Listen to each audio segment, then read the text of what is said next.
আসসালামু আলাইকুম। কি অবস্থা সবার? অনেকদিন ধরে আমার একটু গাজরের হালুয়া খেতে ইচ্ছা করছিল।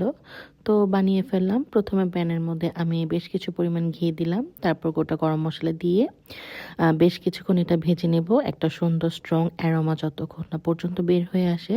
তারপর এখানে ৩ কাপের মতন আমি গাজর কুচি করে নিয়েছি গ্রেট করে। তো গাজরটা ঘির মধ্যে কিছুক্ষণ ভেজে নেব। কিছুক্ষণ ভাজার পর এখানে এখন আমি ২ মগের মতন আমি লিকুইড মিল্ক দিয়ে দিয়েছি। দিয়ে এখন এটা ভালো করে গাজরটাকে আমি সিদ্ধ করে নিব এই দুধের মধ্যে।